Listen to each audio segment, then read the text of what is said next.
It's 8:30. Good morning. I'm Ian Crouch with Hunter News. An investigation is underway into a fire which gutted a vacant home and destroyed a car at Singleton. Firefighters from Branxton, Singleton and Rutherford responded to several 000 calls to the single-storey weatherboard cottage in Mary Street just before 8:30 last night. A car parked alongside the home was also destroyed, while a neighbouring home sustained damage from radiant heat. The cause of the fire is not yet known, and police are treating the blaze as suspicious. Concerns have been raised about the way today's public inquiry into PFAS contamination at Williamtown is being handled.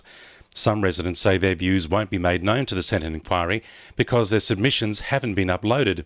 The inquiry is looking at the federal government's handling of the PFAS issue. An open forum will also take place this afternoon. State government and Revitalising Newcastle officials have unveiled the latest milestone in the city's light rail construction.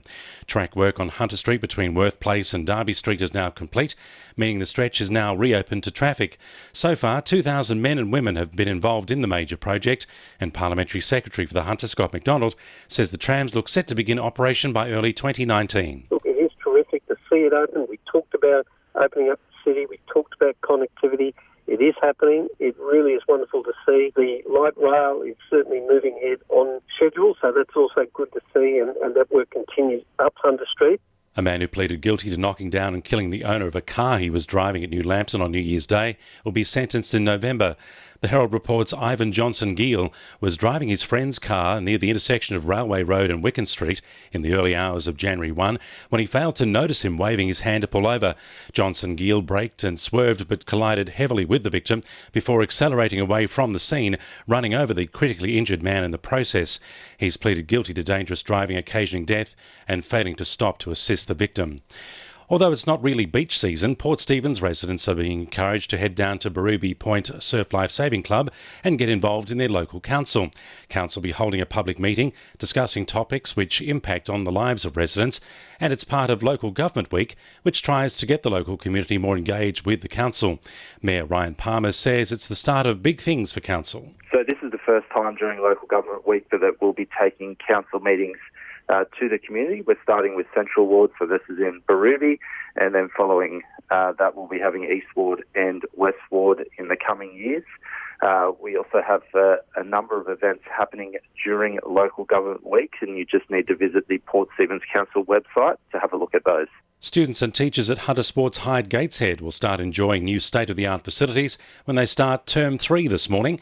The new T block includes 39 classrooms and 13 specialist classrooms for senior students studying food technology, wood and metalwork and science, as well as new staff amenities. It's the largest of 3 new buildings at the school as part of a $45 million rebuild. Sport for our sponsor PRD Nationwide East Maitland. Dimi Petratos says he's learned from his World Cup experience and is focused on helping the Newcastle Jets back up their stellar A-League campaign in 2018-19. The 25-year-old returned to full Jets training yesterday following a 3-week break after his World Cup campaign with Australia in Russia. The attacking midfielder says there's excitement and motivation to build on their fairy tale run from wooden spooners to grand finalists last season. Meanwhile, the Jets are expecting to continue their stellar pre-season after their Super Champions Cup win in China when they fly out to commence their tour of Spain today. The Jets will take on La Liga club Getafe and 2 second division teams. And after a lifetime in cricket, former New South Wales Sheffield Shield all-rounder Michael Hill has been awarded life membership of Newcastle's District Cricket Association. NDCA Chairman Paul Marjoribanks described Hill's playing career as arguably the finest in the association's history.